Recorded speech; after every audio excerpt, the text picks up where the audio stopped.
Hello students, welcome to easy math for JEE. I am Ujjwal Kaushik, your friend. जो भी students IIT JEE की preparation कर रहे हैं उनके लिए हमारा चैनल बहुत यूजफुल है। तो जो क्वेश्चन है, if the curve this and this touches each other at a point then the largest value of के।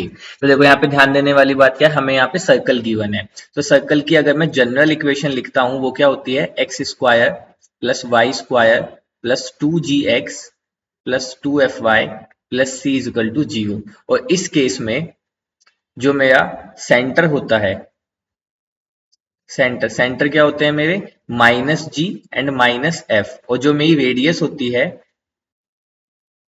रेडियस कितनी होती है, under root of G square plus F square minus C. ये क्या होती है मेरी रेडियस। तो बस अब मैं अपनी गिवन इक्वेशन देखता हूँ। इक्वेशन गिवन है यहाँ पे x square minus 6x plus y square plus 8 is equal to 0। तो अगर मैं ध्यान दूं तो यहाँ पे मेरा जो सेंटर, यहाँ पे मेरी g की वैल्यू कितनी है, माइनस का 3, f की वैल्यू कितनी है 0 और c की वैल्यू है 8। तो यहाँ से जो मेरे सेंटर हो जाएंगे दैट इज 3,0 और जो मेरी रेडियस हो जाएगी 9 plus 0 minus 8, it means 1। Same अगर मैं दूसरा सर्कल देखूं, दूसरा सर्कल क्या गिवन है मुझे यहाँ पे, मैं इसको C1 और R1 नाम दे देता हूँ। दूसरा सर्कल गिवन है x square plus y square minus 8y plus 16 minus k is equal to 0। तो यहाँ से g की वैल्यू कितनी हो गई 0, f की वैल्यू हो गई -4 और c की वैल्यू हो गई 16 माइनस के। तो जो यहाँ से सेंटर आए दूसरे सर्कल के दैट इज 0,4 और जो radius I that is g square 0 plus 16 minus 16 plus k. ठीक है, तो यहाँ से R2 कितनी आ गई, अंडर रूट के। अब देखो ये दो कर्व, ये जो सर्कल एक दूसरे को टच करते हैं, तो दो सर्कल एक दूसरे को टच करते हैं तो दो ही कंडीशन हो सकती हैं कि या तो सर्कल एक्सटर्नली एक दूसरे को टच करते हो, ठीक है, या तो सर्कल एक्सटर्नली एक दूसरे को टच करते हो या फिर सर्कल इंटरनली एक दूसरे को टच करते हो।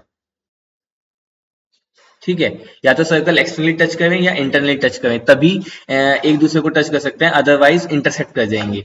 तो अब देखो यहां से अगर मैं एक टेंजेंट ड्रॉ करता हूं, ठीक है, इनके टचिंग पॉइंट से अगर मैं एक टेंजेंट ड्रॉ करता हूं तो वो टेंजेंट कुछ ऐसी दिखाई देगी। ठीक है, अब देखो हमें पता है कि इक्वेशन, अब अगर मान लो ये मेरा सर्कल S1 है, ये मेरा सर्कल S2 है, ये मेरा सर्कल S1 है, ये मेरा सर्कल S2 है, तो यहां से इक्वेशन ऑफ कॉमन टेंजेंट क्या होता है, ठीक है, equation of common tangent, equation of common tangent क्या होता है, S1 is equal to S2। ठीक है, दोनों ही केस में। तो अब अगर देखो मैं इन दोनों सर्कल को, ये मान लीजिए मेरा S1 है और ये मेरा S2 है, अगर मैं इन दोनों को इक्वल रखता हूं तो क्या आता है, x square minus 6x plus y square plus 8 is equal to x square plus y square minus 8y plus 16 minus k. ठीक है, यहां से इसको सोल्व करते हैं तो x square y square cancel out हो जाएगा, 6x इधर आगे प्लस का माइनस का 8y और यहाँ से हो जाएगा प्लस का 8 minus k is equal to 0। ये आ गई मेरी इस equation 6x minus 8y plus 8 minus के, इस टेंजेंट की इक्वेशन। अब देखो मान लो ये मेरा S1 जो था, इसका सेंटर मुझे गिवन था 3,0। ठीक है, तो यहां से अगर मैं पॉइंट ऑफ टेंजेंट, जो टेंजेंट जहां पे इंटरसेक्ट करती है, जो टच करती है, पॉइंट ऑफ टेंजेंसी को टच करता हूं तो वो हमेशा परपेंडिकुलर होता है। ठीक है, और ये किसके इक्वल होता है, रेडियस के इक्वल होता है, और रेडियस कितनी गिवन है 1। तो अब मैं यहां से अगर परपेंडिकुलर डिस्टेंस निकाल दूं तो वो किसके इक्वल होगा, 1 के इक्वल होगा, और उससे मुझे के मिल जाएगा।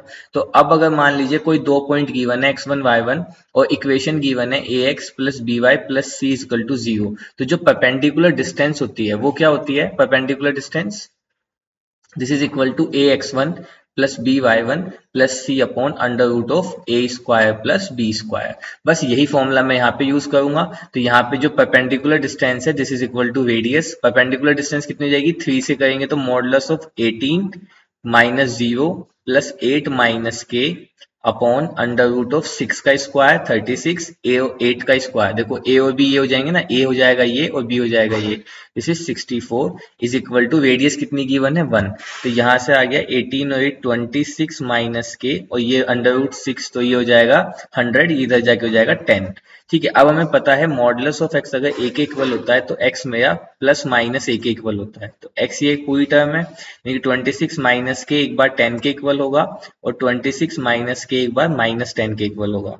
जब के को राइट हैंड साइड पे ले आएंगे तो के की वैल्यू हो जाएगी यहाँ से एक बार 16 और एक बार यहाँ से के की वैल्यू हो जाएगी 36। तो हमें चाहिए था मैक्सिमम वैल्यू, तो k is equal to 36 is my right answer. I hope you are able to understand the video. If you have any doubt, you can ask to me to the comment box. Thank you very much. Please subscribe the channel. Be happy.